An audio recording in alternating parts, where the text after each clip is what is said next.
Hi, my name is Thais Gibson, and I'm the creator of the Personal Development School. This is your daily breakthrough video, and in this video, I want to give you 5 key tips for breaking free from the fearful, avoidant, anxious, preoccupied trap.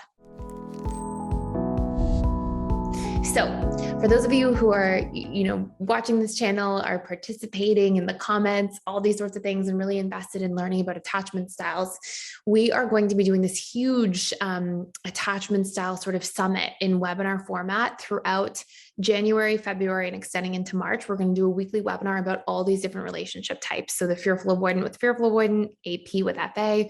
And we're adding a 5th basically webinar each week inside PDS just for that period of time, just to move through all of this stuff where we're going to talk about the needs, we're going to talk about the subconscious fears, the different patterns, the communication components. So if you want to join in for that, you can join for a 7-day free trial and at least check out one of them by clicking the link in the description box below, and you're going to be able to access like all the different things that are in there, and they are recorded live. So you will be able to come back in and watch past ones and all that kind of stuff, because there's a lot to cover about this dynamic. But for now, I'm going to give you 5 really important tips for sort of breaking out of this cycle, because a lot of times when there's a fearful, avoidant, and anxious, preoccupied in a relationship, the relationship starts off in a really powerful way. It's like fireworks, because both tend to represent each other's unmet needs. So often we'll see, for example, the fearful, avoidant felt unseen a lot of their lives. Like people didn't really make them feel worthy and wanted and super cared for. And there was, neglect in the past. So they really get a lot out of like being seen, having somebody present with them that wants to emotionally connect with them, understand them, come to know them. And that tends to be this sort of like deeply ingrained set of unmet needs that are really powerful when they're actually met by somebody. And in the same sort of way, the anxious preoccupied feels very seen, very cared for, very supported, very understood by the fearful avoidant. So usually in the early stages of this relationship, you'll see it start off really, really strongly. But then, this, by the same token, they tend to put each other on a pedestal, and they easily become enmeshed and quite codependent quite quickly. And this can sort of lead to some of the patterns that create the downfall of the relationship. It's almost like the other side of the coin long term. So I'm going to go through here 5 crucial things that can help you break out of this long-term trap where the fearful, avoidant, and AP start going through this sort of power struggle stage in their relationship that often breaks them apart. And some high-level principles to keep in mind that will help you become more secure in this relationship so that it can last and so that it can thrive. So tip number 1 is to really work on breaking down codependency. And when I say breaking down codependency, what I mean is that both of these individuals tend to do this thing where they make one another the center of their world, right? It's like the fearful avoidant will become very codependent, get all their needs met from the AP. The AP will do that with the FA. But what this leads to long-term is usually the fearful avoidant eventually tiring of that cycle first, fearing the loss of their autonomy, and then moving into a position where they need to deactivate to keep space to try to keep their sense of self.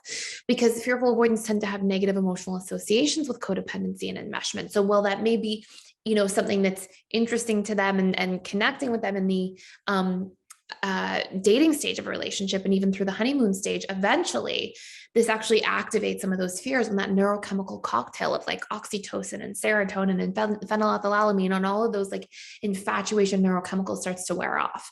So how do we actually break codependency? I mean, there's a whole bunch of different stuff we can do. We have a course you can check out for free and for 7 days in PDS as well about that. But sometimes we have to reprogram our beliefs about relationships.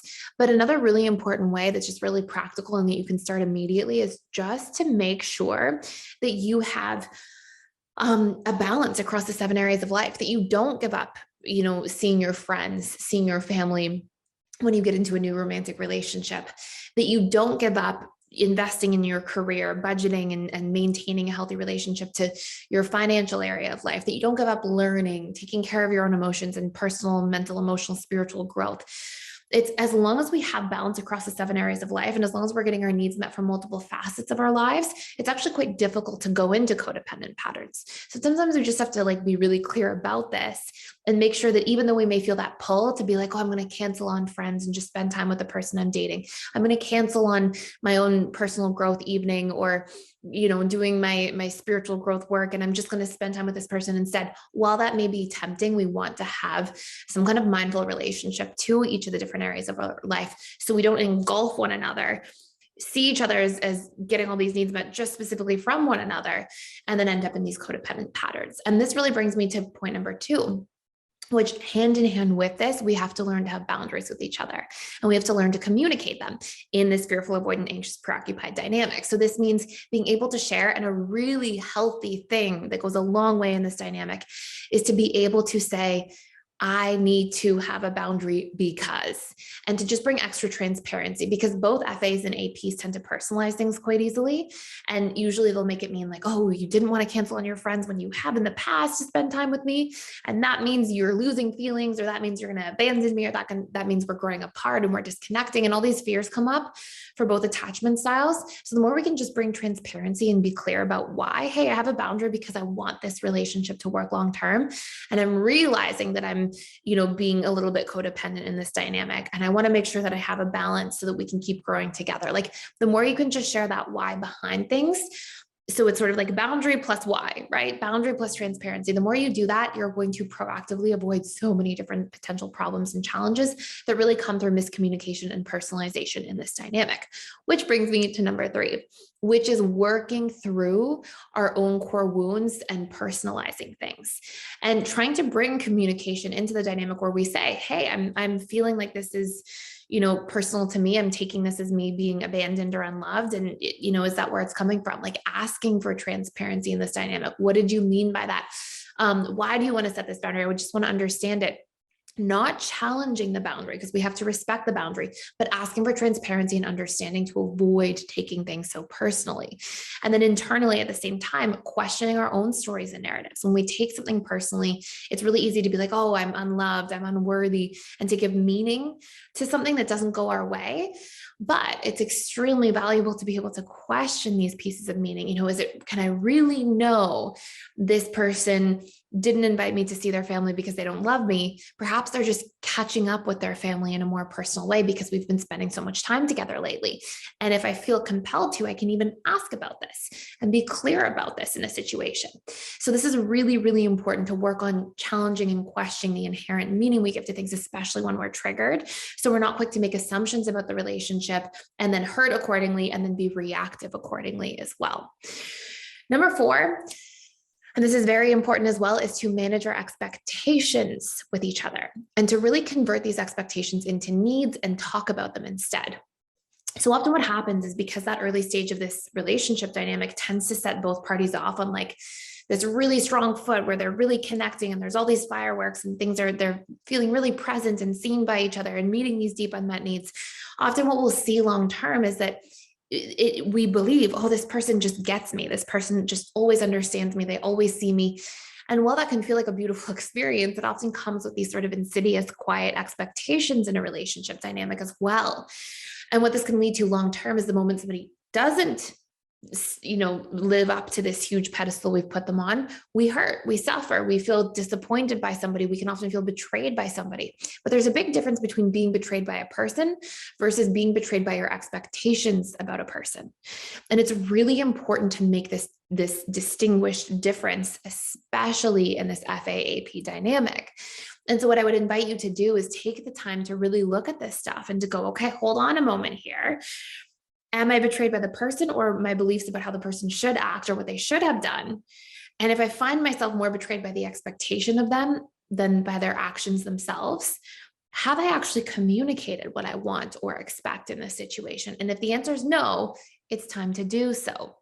And we can deal with a lot of different potential conflicts, and we can really set them to rest in advance by showing up in this way, by practicing converting our expectations into a need and then bringing that need into the relationship in a healthy form, and also not being afraid to see our needs through. And number 5, another really important tip is to learn to validate one another's emotions. Often when we feel triggered or upset, it can be really easy to feel this sort of emotion and then shut down to seeing the other person, which again, because this dynamic is so strong at the beginning, when we're not seeing the other person, like let's just say, for example, the AP is usually great at seeing the FA and understanding their needs and being emotionally available to them. But then let's say the FA says, I need space. and I need some time to like just be on my own for a minute. And maybe the FA is feeling afraid of being engulfed, afraid of losing the relationship to themselves, afraid of getting out of balance with the other areas of their life.